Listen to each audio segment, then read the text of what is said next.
महालक्ष्मी, पार्वती, आप?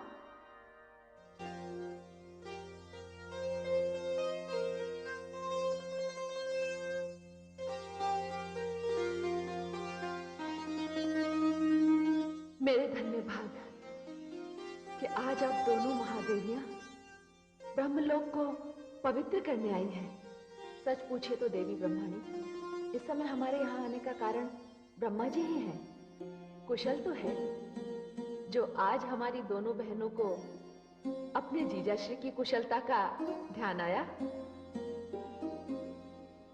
प्रथम तो आप लोग आसन ग्रहण कीजिए।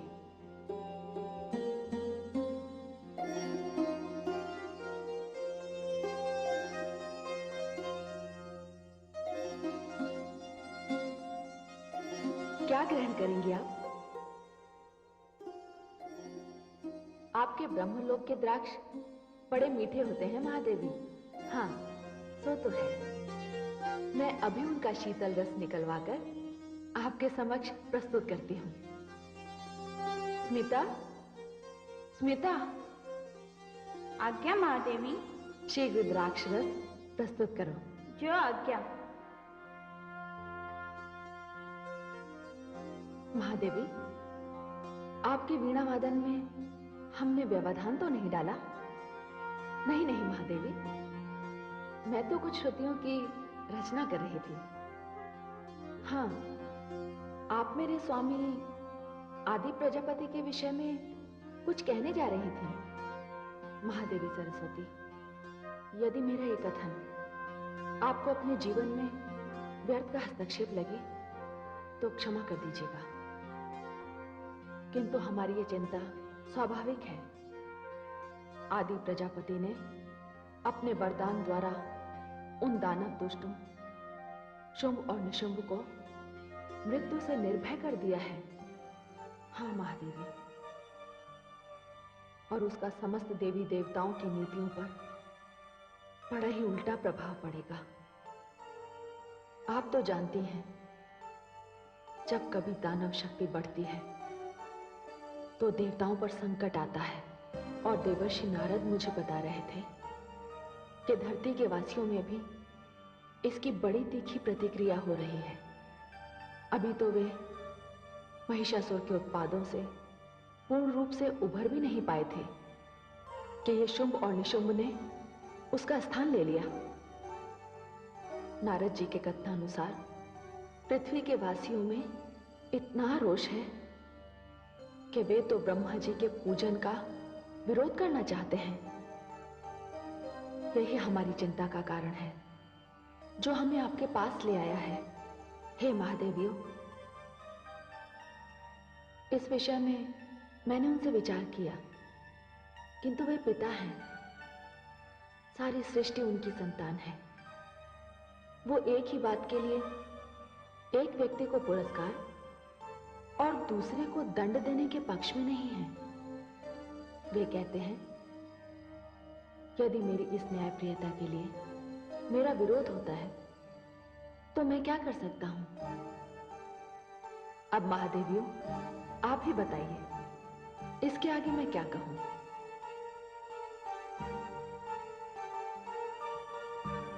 लीजिए, द्राक्षरस आ गया।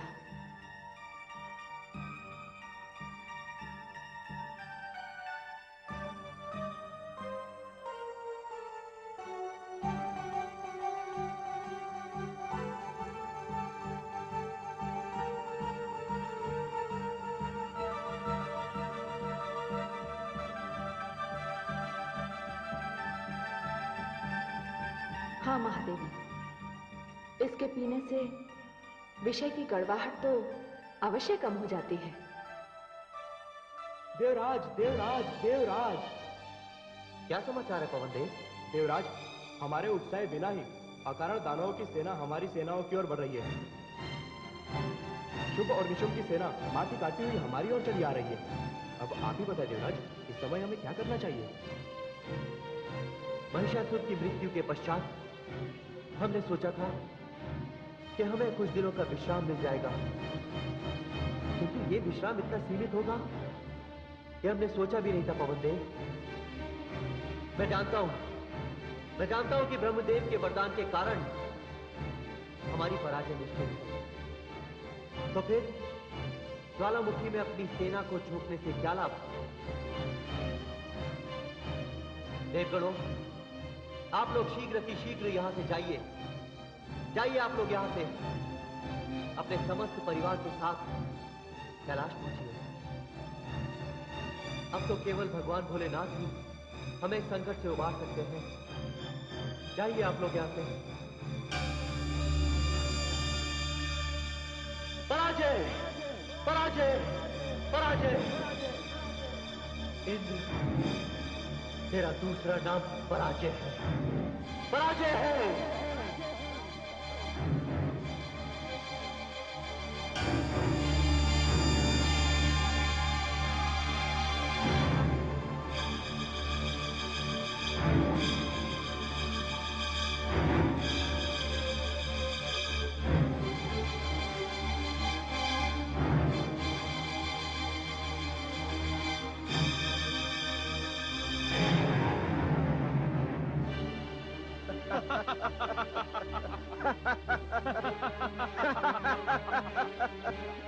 बधाई हो भ्राता शुंभ, हमने इंद्रासन बिना किसी परिश्रम के ही जीत लिया। भाग गया वो देवताओं का राजा इंद्र। भ्राता निशुंभ, जाकर देखो वो सारे आभूषण और रत्न जो देवताओं के पास थे, वो सब है भी या नहीं? क्योंकि देवताओं की पराजय के कारण ये अपार संपत्ति है। जो आज्ञा भ्राता श्री, किंतु पहले आप इस सिंहासन पर तो बैठे। मैं भी तो देखो कि मेरा भ्राता इस सिंहासन पर बैठकर कैसा लगता है। हम तुम्हारी इच्छा को अवश्य पूर्ण करेंगे निशुंभ।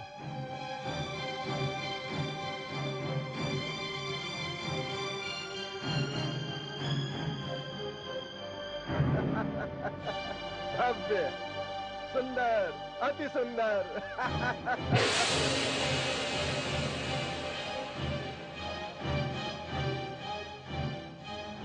प्रणाम गुरुदेव। यशस्वी भव। असुर सम्राट शुंभ एवं निशुंभ, तुम लोगों ने विजयश्री प्राप्त कर ली,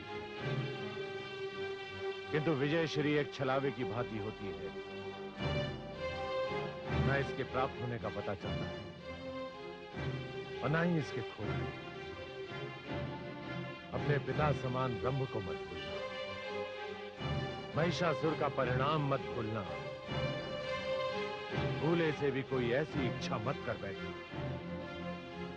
जिसकी पूर्ति संभव ना हो, वरना देवताओं को तुम्हारी पराजय का रहस्य मिल जाएगा। आप निश्चिंत रहें दानव श्रेष्ठ रक्तबीज, मैं अपनी विजय को स्थायी बनाकर छोड़ूंगा। तो ठीक है, इंद्रलोक तुम्हारे लिए शुभ मंगलमय हो।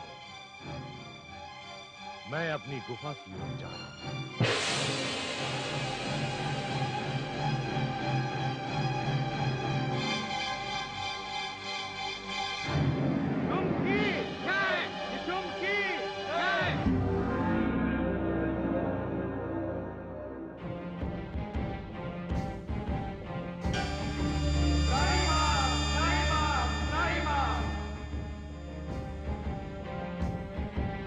क्या बात है देवराज? आप तो सब जानते हैं भोलेनाथ, आपसे क्या छिपा है। हम देवता कब तक जय और पराजय के बीच विधाता के लेख का झूला झूलते रहेंगे। ये दानव और असुर हमसे श्रेष्ठता और समानता का युद्ध लड़ते हैं, किंतु वे भूल जाते हैं कि वे अपने दुष्कर्मों के कारण ही संसार में असुर और दानव कहलाते हैं। फिर भी वे अपनी असफलताओं का दोष हम देवताओं के मत्थे मरते हैं। फिर हम में से ही कोई एक देवता उन्हें ऐसा वरदान दे देता है भोलेनाथ, जिसके कारण हम अपने ही देश में शरणार्थी बन जाते हैं।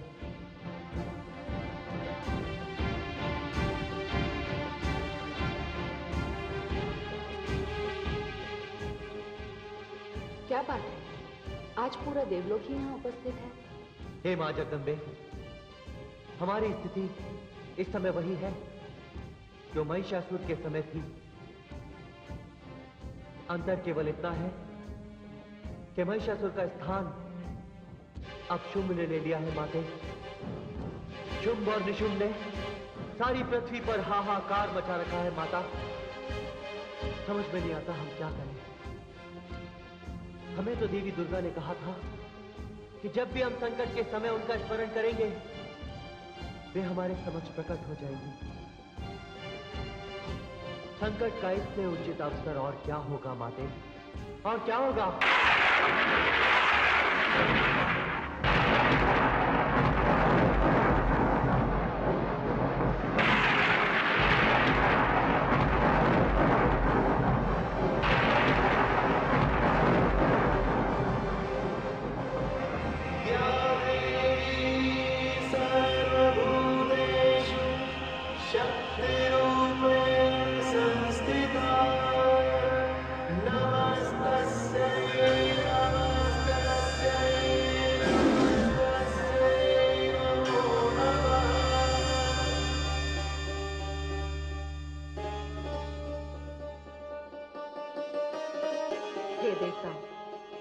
निश्चिंत रहिए, मैंने जो वचन दिया था उसका पालन होगा।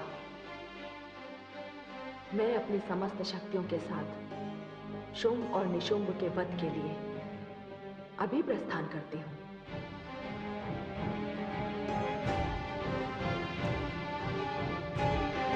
मां शेरावाली की, शेरावाली मां की, शेरावाली मां की।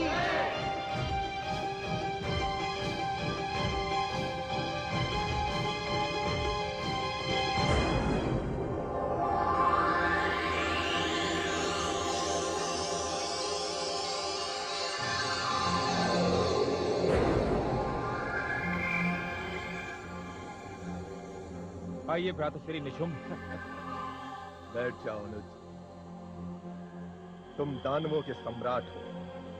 तुम्हें अपने बड़े भ्राता के सम्मुख भी दानवों के सम्राट के समान ही व्यवहार करना चाहिए।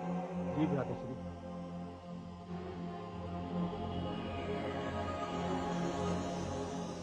कहिए भ्रातश्री। हाँ, मैं तुमसे ये कहने आया था कि हम दानवों को महामंत्री के पद के लिए केवल एक बुद्धिमान ही नहीं, एक शक्तिशाली व्यक्ति की आवश्यकता है। ऐसा शक्तिशाली व्यक्ति जिसके नाम से ही लोग थर थर कांपने लगे। इसकी क्या आवश्यकता है भ्राताश्री? वैसे लोग तो हमारे नाम से भी कांपते हैं। अनुज, ना तो तुम महामंत्री बन सकते हो और ना मैं, क्योंकि तुम दानवों के सम्राट हो और मैं तुम्हारा बड़ा भाई। क्यों भ्राताश्री? क्या एक व्यक्ति दो पदवियां नहीं रख सकता? नहीं, ये अनुचित है और इसीलिए मैंने निर्णय लिया है कि मैं और तुम दोनों असुरों के गुरु शुक्राचार्य से मिलने जाएंगे, क्योंकि जब से वो हम असुरों की हठधर्मी से रुष्ट हुए हैं तब से हम असुरों का प्रभाव और शक्ति दोनों कम हो गए हैं। तो चलिए भ्राताश्री, कुल गुरु शुक्राचार्य के बिना हम असुर एक शून्य की भांति हैं। जब देवताओं से हमारा पहला संग्राम हुआ था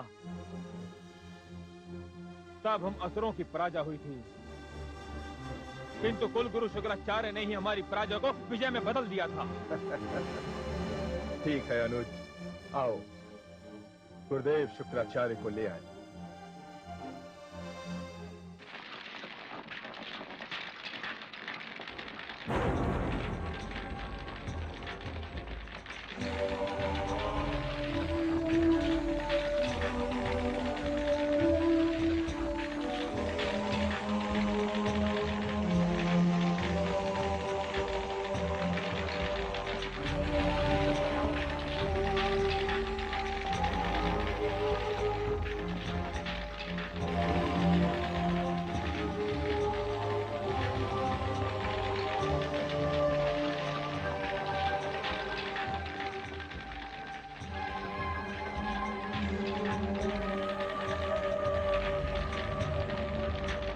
प्रणाम प्रणाम गुरुदेव।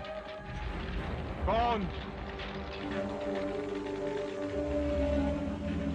मैं निशुम्भ को गुरुदेव। क्यों आए हो यहाँ? गुरुदेव, मैं अपने अनुज दानव सम्राट शुंभ को आपके पास लेकर आया हूँ। चले जाओ यहाँ से। अब मेरे पास तुम सम्राटों को देने के लिए कुछ भी शेष नहीं है। ऐसा मत कहिए गुरुदेव। जब से आपने अपनी कृपा का हाथ हम असुरों के सर से हटाया है, तब से हम असुर जो त्रलोक विजयी थे, रसातल में पहुंच गए हैं। क्यों नहीं पहुंचेंगे? तुम असुरों के लिए मैं केवल नाम मात्र का गुरु रह गया। नहीं नहीं कुलगुरु, आपकी कृपा न होने के कारण महिषासुर जैसा प्रतापी बलवान एक स्त्री के हाथों मारा गया। महिषासुर जो मेरे आदर्श हैं। दानव सम्राट शुंभ, एक पराजित व्यक्ति को कभी अपना आदर्श मत बनाना। गुरुदेव, हम पर अपनी कृपा दृष्टि रखिए। आपको हमारे साथ चलना होगा। सोच लो, तुम असुरों में मैं एकता लाना चाहता हूँ, अनुशासन देखना चाहता हूँ मैं तुम्हें। गुरुदेव, आपको वो सब हम असुरों से मिलेगा। मैं आपको वचन देता हूँ। नहीं, वचन सदैव सोच समझ कर देना चाहिए। आवेश में दिए गए ऐसे वचन 100% झूठे निकलते हैं। गुरुदेव, इसे आप मेरा वचन नहीं, इसे गुरु के प्रति मेरी श्रद्धा समझिए।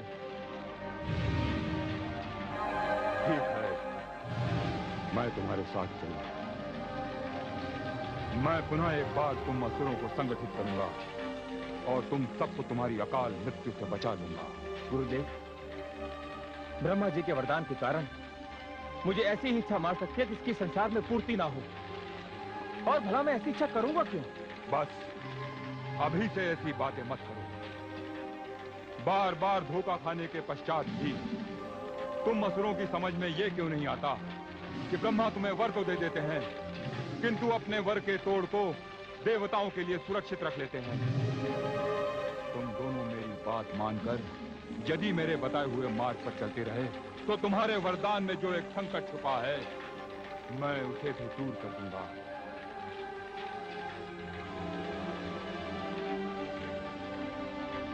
चलिए गुरुदेव, दानव लोग आपकी प्रतीक्षा कर रहा है। मेरे साथ मेरे 2 दानव शिष्य भी चलेंगे, जो महान वीर और बहुत बड़े योद्धा हैं, और समय आने पर तुम्हारे लिए अपने प्राणों की आहुति भी दे सकते हैं। जैसी आपकी इच्छा गुरुदेव। दंड एवं मुंड।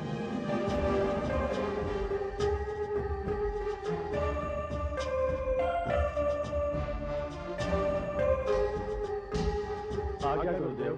हे महान वीरों, ये दानव सम्राट शुंभ है। आज से तुम दोनों इन्हीं के लिए जियोगे और इन्हीं के लिए मरोगे। हे दानव सम्राट, हमारे लिए हमारे गुरु की आज्ञा ही भगवान की आज्ञा के समान है। हे महावीर चंड, हे महावीर मुंड, आप दोनों के आने से दानव सेना की शक्ति में अद्भुत क्षमता बढ़ जाएगी। हे वीरों, शुंभ साम्राज्य में आप दोनों का स्वागत है।